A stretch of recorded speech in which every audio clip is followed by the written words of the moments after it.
Hi guys! In this video you will learn how to find Game Loop Emulator recorded videos. To locate Game Loop Emulator recorded videos on your computer, here's what you're going to do. Navigate to the file folder on your computer. You can do this by clicking on the File Explorer icon in your taskbar or press the Windows key plus E on your keyboard.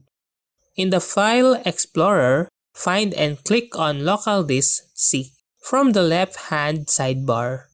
This is where your operating system and program files are typically stored. Inside the local disk, look for a folder named Program Data. This folder is usually hidden by default, so make sure to enable hidden items in the View tab of the File Explorer.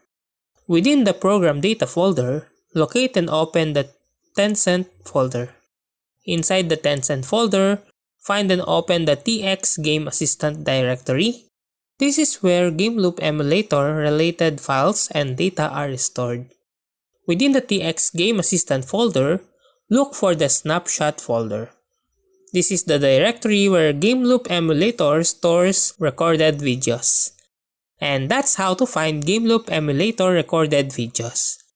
If you like this video, please click the like and subscribe and ring the bell icon to notify you to our next video. Thank you for watching.